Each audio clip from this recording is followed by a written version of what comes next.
Shalom teman-teman. Video kali ini aku, Raihana, akan membahas tentang analisis kasus dari mata kuliah Bisnis Etik. Yang pertama, kita masuk ke kasus Tyco Company. Nah, di sini kita nonton video dulu ya. Versi kami lainnya. Sebelum bahas lebih jauh, yuk kita cari tahu sedikit soal Tyco. Atau sebelumnya kamu udah pernah dengar soal perusahaan ini apa belum? Nah, Tyco International merupakan perusahaan sistem keamanan yang berbasis di Princeton, New Jersey, Amerika. Tyco termasuk dalam kategori perusahaan blue chip yang sejak 25 Januari 2016 telah bergabung dengan Johnson Control. Sejak saat itu, segala jenis bisnis yang dilakukan Tyco dan Johnson digabungkan di bawah payung usaha bernama Tyco International PLC. Setelah proses merger rampung, namanya pun berubah menjadi Johnson Controls International PLC pada 9 September 2016. Skandal Tyco yang terkenal sebenarnya terjadi jauh sebelum ini, yaitu pada tahun 2002. Pada waktu itu, CEO Dennis Kozlowski dan CFO Mark Schwartz mencuri uang sejumlah $150 juta dari Tyco. Bahkan, mereka berdua berhasil memanipulasi laporan dan meningkatkan pendapatan mereka hingga lebih dari $500 juta. Masalahnya, kok bisa-bisanya departemen akuntansi Tyco kecolongan? Bisa-bisanya ngebiarin dua pencuri ini mencuri uang perusahaan dengan sebegitu gampangnya? Oke, kita akan coba bahas pelan-pelan. Tyco International sendiri telah beroperasi di lebih dari 100 negara. Mereka mengklaim kalau mereka adalah pembuat atau penyedia komponen listrik dan elektronik terbesar di dunia, perancang dan pembuat sistem telekomunikasi bawah laut terbesar, pembuat sistem proteksi kebakaran dan layanan keamanan elektronik, pembuat katok khusus, sekaligus juga produsen produk medis sekali pakai termasuk perekat dan plastik. Sejak tahun 1986, Tyco tercatat telah mengklaim setidaknya 40 akuisisi besar dan beberapa akuisisi kecil lainnya. Nyatanya, gak ada yang bisa menyangkal kalau Tyco merupakan perusahaan raksasa dengan banyak dana. Jadi, kalau sampai ada penipuan atau kesalahan manajemen keuangan, setidaknya jumlahnya harus kecil supaya nggak ketahuan ketika diaudit. Faktanya, nyolong uang $150 juta itu termasuk banyak. Bahkan waktu perusahaan sebesar Tyco sekalipun, jumlah segitu nggak sedikit. Tyco Fraud Information Center membeberkan kalau memang banyak kesalahan akuntansi di dalam perusahaan mereka. Tapi ngakunya sih nggak ada masalah penipuan sistematis di Tyco. Mantan penasehat umum Mark Belnick, CFO Mark Schwartz, dan CEO Dennis Kozlowski tertuduh telah memiliki pinjaman dengan bunga sangat rendah yang disamarkan dengan dalih sebagai bonus. Simpelnya, pinjaman ini dikenal sebagai program pinjaman untuk karyawan-karyawan kunci di perusahaan. Gampangnya ini program kasbon karyawan, tapi untuk orang-orang tertentu aja guys. Nah, gak berhenti sampai di situ, lebih parah lagi, ketiga penipu ini tertuduh telah menjual saham perusahaan tanpa sepengetahuan investor. Padahal izin investor itu jadi salah satu syarat di bawah aturan SEC atau Bapepamnya Amerika. Jika ditotal-total, Kozlowski, Schwartz, dan Belnick telah mencuri senilai $600 juta dari Tyco International melalui penipuan bonus, pinjaman, dan pengeluaran perusahaan yang gak masuk di akal. Kalau kamu bertanya-tanya kemana uang sebanyak itu mereka habiskan, bisa geleng-geleng kepala guys. Ada yang dibeliin tirai kamar mandi seharga $6.000, yang kalau dirupiahin berarti sekitar 80 jutaan rupiah. Ada juga yang dibeliin tong sampah seharga $2.000 atau sekitar 25 juta rupiah.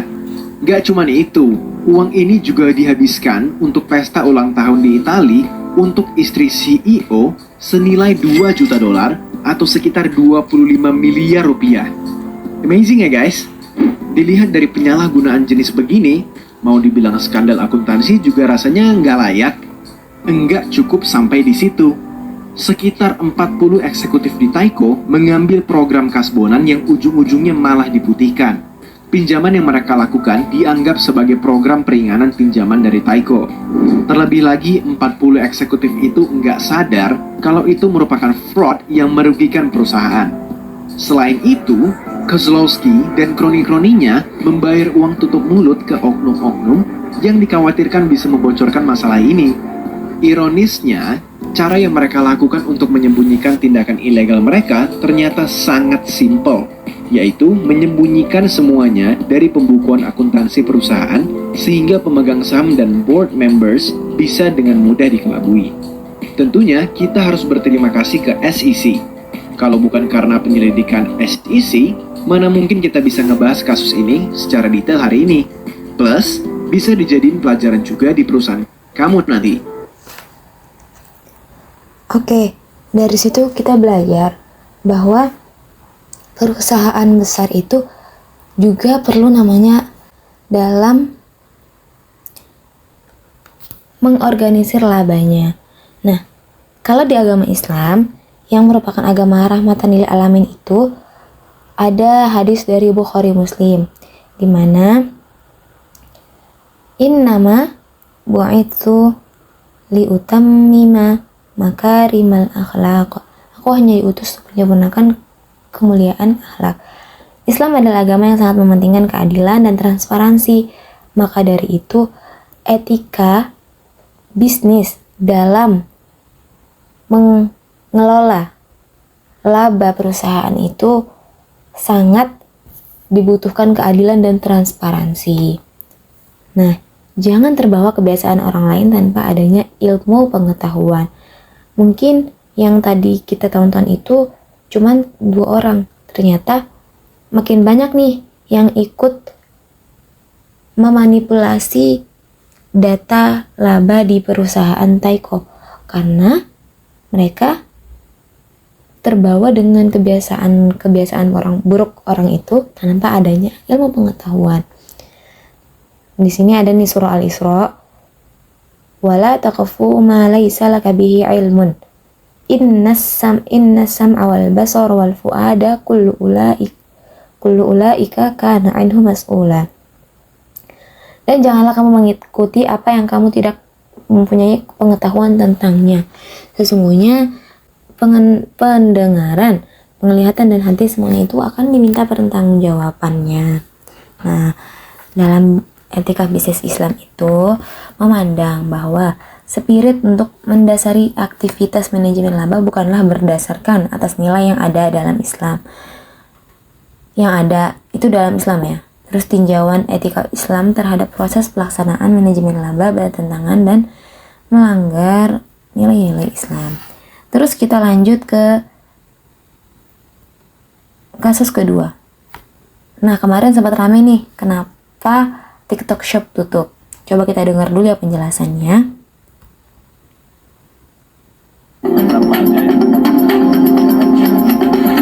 Menteri Koperasi dan UMKM Teten Mas Duki mendorong agar pemerintah Indonesia mengambil langkah berani dalam membatasi produk impor di toko online termasuk TikTok Shop. Dalam hal ini, Teten berkaca dari India dan Amerika Serikat yang berani melarang operasional TikTok. Hal ini diungkapkan Teten saat rapat kerjasama dengan Komisi 6 DPR pada pekan lalu. Inilah, India pun berani menolak TikTok misalnya, kenapa kita enggak? Gitu, Amerika juga melarang TikTok misalnya untuk, enggak, jualannya boleh, tapi nggak boleh disatukan dengan media sosial. Nah di kita media sosial, dia juga jualan. Teten juga mengatakan jika pemerintah perlu mengatur tentang cross-border commerce agar UMKM dalam negeri bisa bersaing di pasar digital Indonesia. Ia melihat jika tidak segera diatur, TikTok berpeluang menciptakan monopoli pasar. Orang belanja di online itu dinavigasi, dipengaruhi oleh perbincangan di media sosial. Nah ini satu, nah apalagi nanti payment systemnya sama sekarang sedang diusulkan, pembiayaan semua, logistiknya mereka semua, ini namanya monopoli. Saya nggak tahu PKPU juga kurang bunyi ini. Ya saya udah akan ketemu dengan mereka. Sejalan dengan Teten, Kementerian Perdagangan juga akan mengatur proses perdagangan di media sosial atau social commerce untuk mencegah UMKM tidak tumbang. Menurut Menteri Perdagangan Zulkifli Hasan, social commerce akan berdampak negatif jika tidak diatur dengan jelas. TikTok itu dia socio commerce, keuangan, perdagangan, sosial media, waduh jadi satu Pak. Itu kalau nggak diatur, collab Pak, betul. Siapa tadi yang tanya saya tuh? Itu 3 bulan aja tuh. Beauty kita nanti ya, ini collab. Oleh karena itu kami kata, sosial media, dia tidak bisa jadi otomatis jadi e-commerce. Sosial media saja. Kalau mau jadi e-commerce, harus izin lagi. Iya mau dagang, beda. Gitu. Harus bisa. Zulkifli Hasan menyebut ada 4 usulan yang diatur oleh pemerintah, termasuk media sosial tidak bisa otomatis menjadi e-commerce. Untuk bisa menjadi e-commerce, media sosial harus memiliki izin terpisah. Tim Liputan CNN Indonesia. Oke, nah dari video itu kita bisa melihat bahwa e-commerce yang sekarang itu booming, yang sekarang itu memudahkan semua masyarakat untuk berbelanja, ternyata nggak selamanya berdampak baik. Apalagi di contoh kasus TikTok Shop ini. Di situ tadi di video disebutkan bahwa TikTok Shop yang notabene itu sebenarnya aplikasi TikTok. TikTok itu kan media sosial. Terus digabung dengan e-commerce itu akan membuat monopoli pasar. Contohnya saya juga pernah menggunakan TikTok Shop. Ternyata emang harganya murah-murah sekali. Tidak masuk akal. Itu bisa memainkan harga pasar. Jadi orang-orang malas untuk berbelanja di real life atau di toko offline di pasar karena ngeliat kok harga di TikTok Shop lebih murah dan juga lebih mudah mengaksesnya kan. Nah, itu yang dikhawatirkan oleh para menteri akan menumbangkan ekonomi di masyarakat Indonesia. Lalu dalam e-commerce tuh ada namanya goror. Karena namanya kita berinteraksi dengan orang lain dari online, tidak bertemu secara langsung, itu banyak banget hal-hal yang bisa menimbulkan keraguan-raguan. Nah, di sini ada nih. Sebuah akad dianggap mengandung goror apabila ia merupakan yang pertama, peristiwa di mana pihak-pihak terkait tidak menyadari dengan pasti apakah peristiwa itu akan terjadi atau tidak. Nah, namanya kita berbelanja e-commerce ya, itu contohnya adalah kita udah pesan barang, kita udah bayar. Ternyata barangnya tuh nggak sampai ke kita. Itu kan adalah peristiwa yang para pembeli itu nggak tahu dan nggak nyadar. Sudah bayar? Sudah pesan dulu, sudah bayar, ternyata dikabarkan hilang di tengah jalan atau tidak terdeteksi di mana keberadaannya. Nah, itu kan banyak kasus seperti itu ya. Saya juga pengguna e-commerce juga pernah mengalami. Kok di sini tulisan di aplikasinya barang Anda sudah diterima, tapi padahal di rumah itu nggak ada barang apapun yang diterima gitu. Nah, di sini tuh banyak banget berita tentang e-commerce ini banyak merugikan gitu.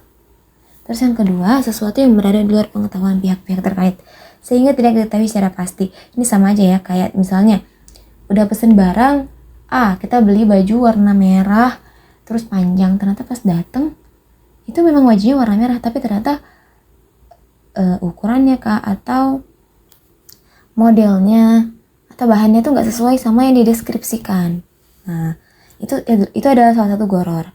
Terus yang ketiga, sesuatu yang tidak diketahui oleh pihak-pihak terkait apakah ia ada atau tidak. Nah, ini juga nih banyak banget nih di e-commerce itu, misalnya di situ tertulis jual HP harga cuma 10.000. Semurah itu banyak banget orang yang akhirnya tergiur. Padahal kita nggak tahu itu beneran ada HP atau enggak. Ternyata pas dikirim bukan HP gitu. Banyak banget itu kejadian. Terus yang keempat, sesuatu di mana perolehannya diragukan. Lalu kelima, sesuatu di mana kuantitasnya tidak diketahui. Tuh. Nah, sekarang kita menuju. Lalu, ternyata ada beberapa masalah nih dalam e-commerce yang sering terjadi di kehidupan bermasyarakat. Yang pertama ada pemalsuan akad dalam transaksi elektronik.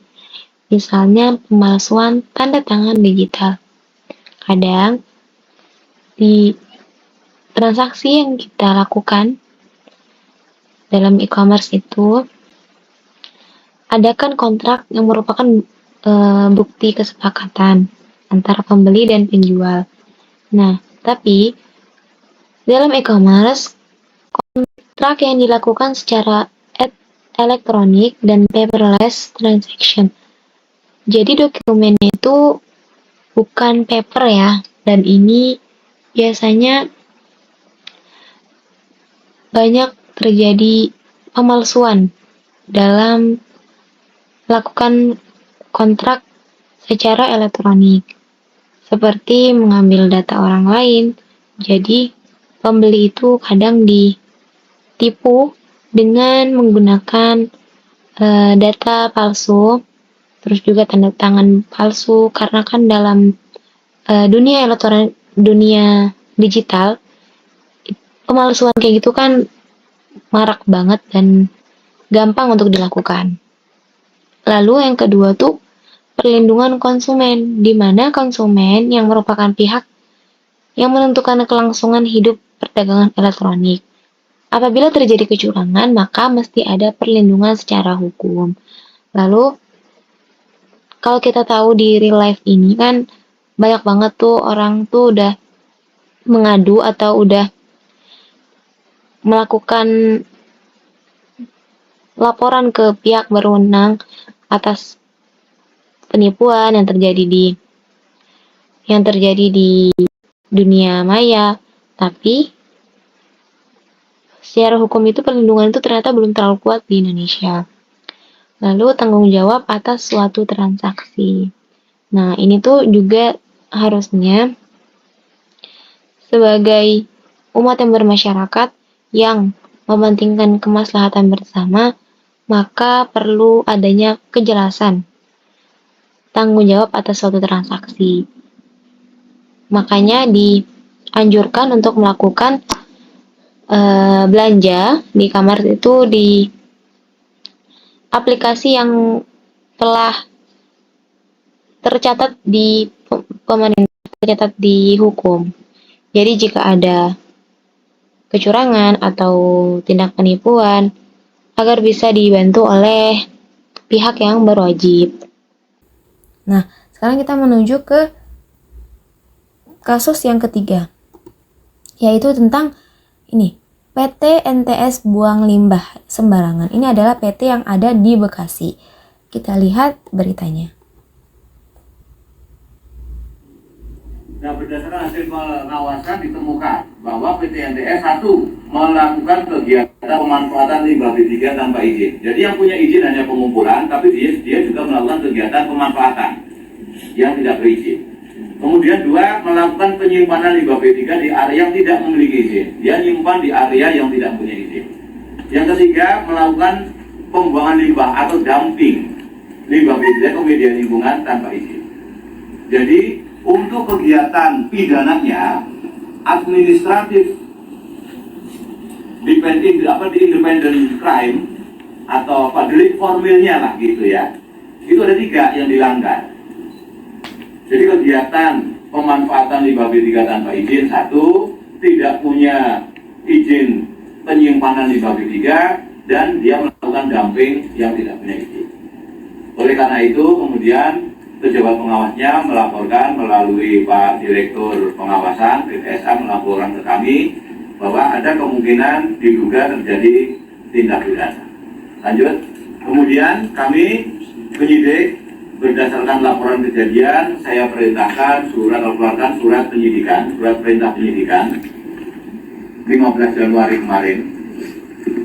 Kemudian penyidik melakukan olah TKP dan ditemukan bahwa PT NTS telah melakukan kegiatan pengolahan limbah B3, yaitu pengumpulan, pemanfaatan, dan dumping tanpa izin. Betul. Setelah dicek oleh penyidik, laporan dari pejabat pengawas itu betul. Terima kasih sudah nonton. Jangan lupa like. Oke, nah dari video tadi itu dijabarkan bahwa si pelaku berinisial NS itu membuang limbah B3 yang sangat berbahaya ke lingkungan warga atau ke sungai. Nah, Padahal dalam Al-Qur'an itu di sini ada Surah Al-Anbiya, wa ja'alna minal ma'i kulla syai'in hayyin afala yu'minun. Orang-orang itu memanfaatkan anugerah air. Tapi kalau misalnya kotori dengan limbah perusahaan, itu benar-benar sangat merugikan masyarakat yang memanfaatkan air. Terus nih ada hadis dari riwayat Muslim, annahu naha an yubala fil ma'ir raqid, di mana Nabi itu di sini melarang mengencingi air yang diam atau tidak mengalir. Tapi ini mengotori dengan limbah. Itu sama saja dengan mengganggu air yang diam atau tidak mengalir. Terus dari hadis riwayat Abu Daud.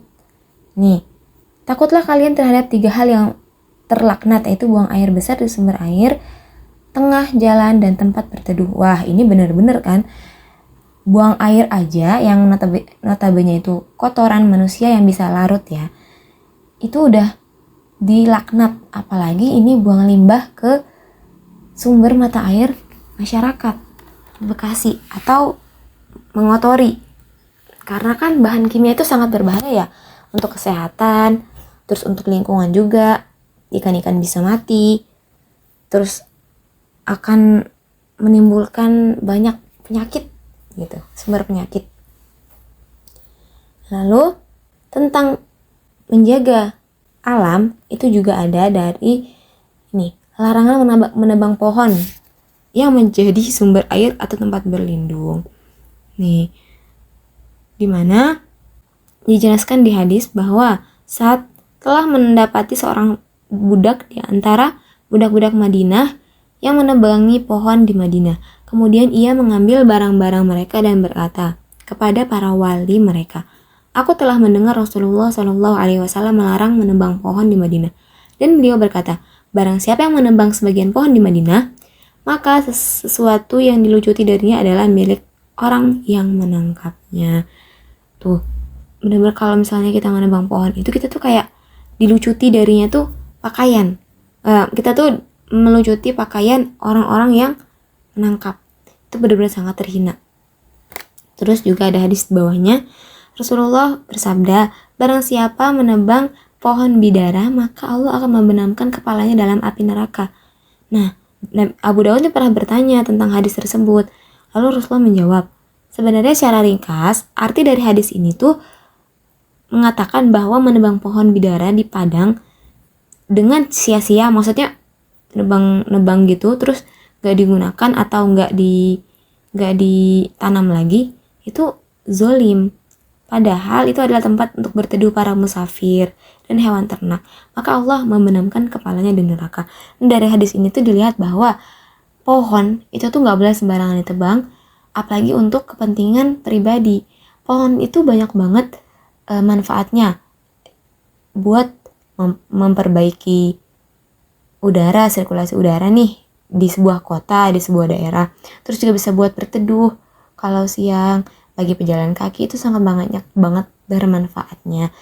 Tapi kalau misalnya ditebang cuma buat kepentingan pribadi, cuma buat memperluas lahan aja, itu benar-benar harus dipertimbangkan lagi. Boleh, bukan yang nggak boleh, tapi dipertimbangkan lagi, dan kalau bisa itu diperbaiki lagi gitu.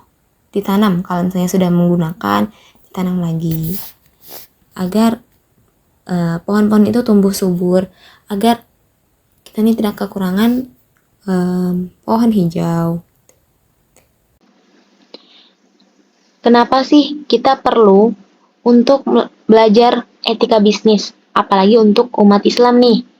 Karena dalam Islam, yang pertama itu kita kan didorong untuk menjalankan suatu bisnis, suatu usaha itu dengan adil, tanpa mengeksploitasi orang lain, tanpa merugikan orang lain. Jadi, adanya transparansi dalam transaksi bisnis sangat dianjurkan untuk menghindari kecurigaan dan juga suudzon. Yang kedua, menjaga kejujuran dalam aspek bisnis, mulai dari pembayaran, kontrak, hingga kualitas barang atau jasa yang ditawarkan. Nah, dalam Islam itu setiap pedagang diwajibkan kan untuk mendeskripsikan atau mentransparansi barang-barang itu dari mana bahannya, dari mana asalnya, dan menjaga kualitas barang agar pembeli itu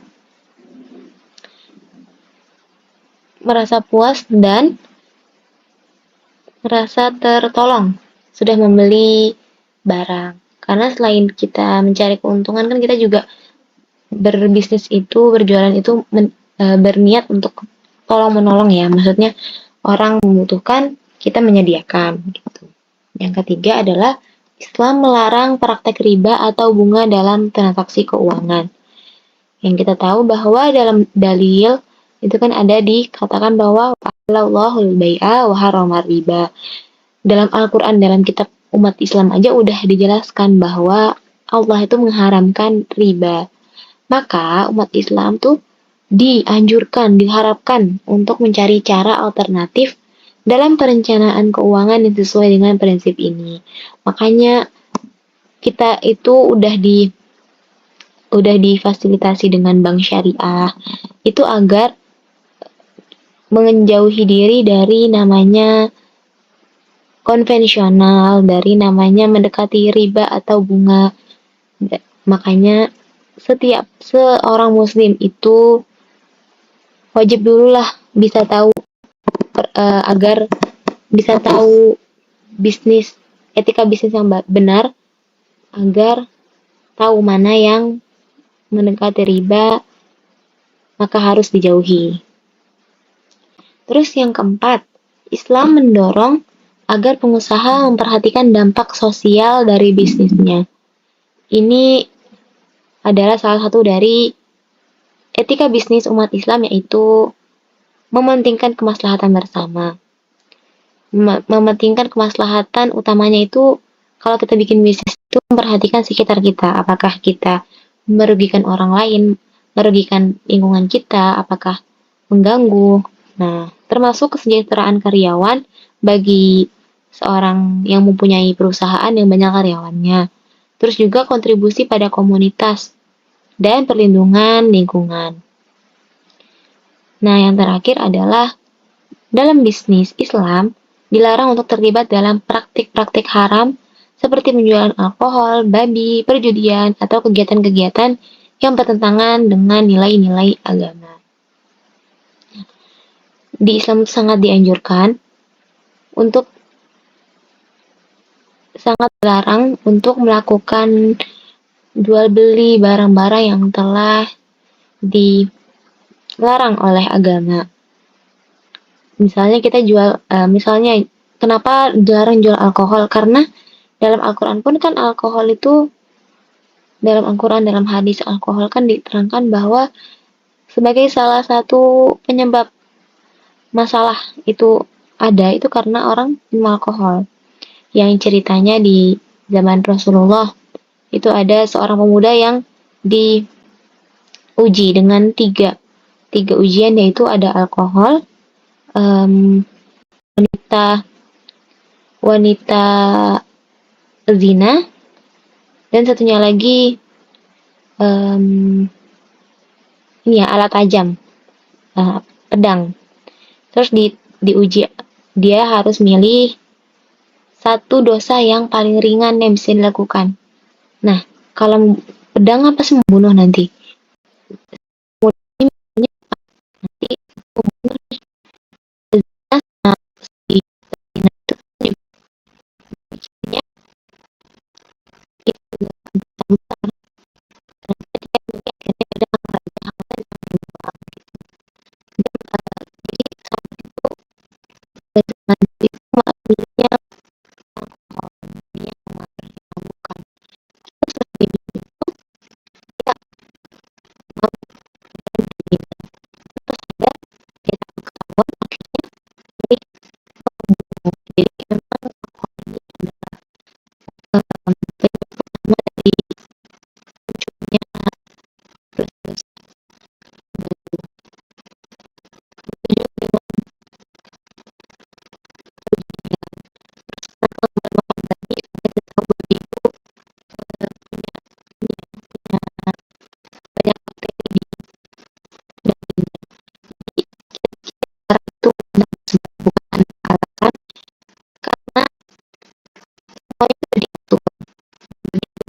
Oke, mungkin segitu aja dari aku. Thanks for watching.